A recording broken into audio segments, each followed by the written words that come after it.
ரெண்டு positive number அத பெருக்கல்ல கொடுத்தா எப்படி பண்ணணும்? பாசிட்டிவ் நம்பரா அப்படின்னா என்னது அப்படின்னு யோசிக்கிறவங்களுக்கு, பாசிட்டிவ் நம்பர்னா பிளஸ் குறி இருந்தாலும் இல்லாட்டியும் அது பாசிட்டிவ் நம்பர், அதாவது மிகை எண்.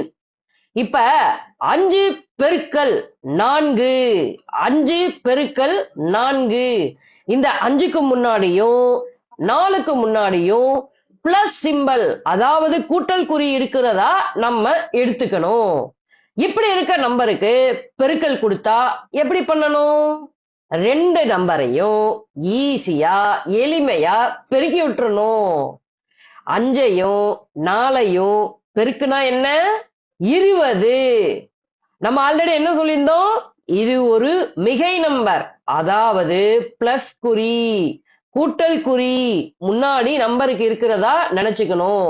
ஆன்சர் அப்படி எப்படி கொடுக்கணும்? பிளஸ் 20 அப்படி இல்லைன்னா 20 இப்படின்னு கொடுக்கணும்.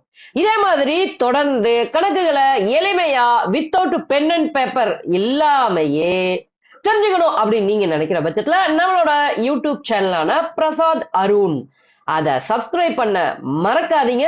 மறந்துருந்தீங்கன்னா சப்ஸ்கிரைப் பண்ணிருங்க. உங்களோட ஃப்ரெண்ட்ஸ் அண்ட் ஃபேமிலிக்கு ஷேர் பண்ணி விடுங்க. கோ ஆஸ்பிரன்ஸ் அவங்களுக்கும் ஷேர் பண்ணிக்கங்க. கருத்துகள், டவுட்ஸ் எதுனாலும் கமெண்ட் செக்ஷன்ல லீவ் பண்ணுங்க.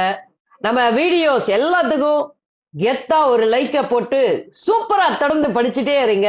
அடுத்த வீடியோல உங்களை சந்திக்கிறேங்க. அது வரைக்கும் உங்ககிட்ட இருந்து பாய்.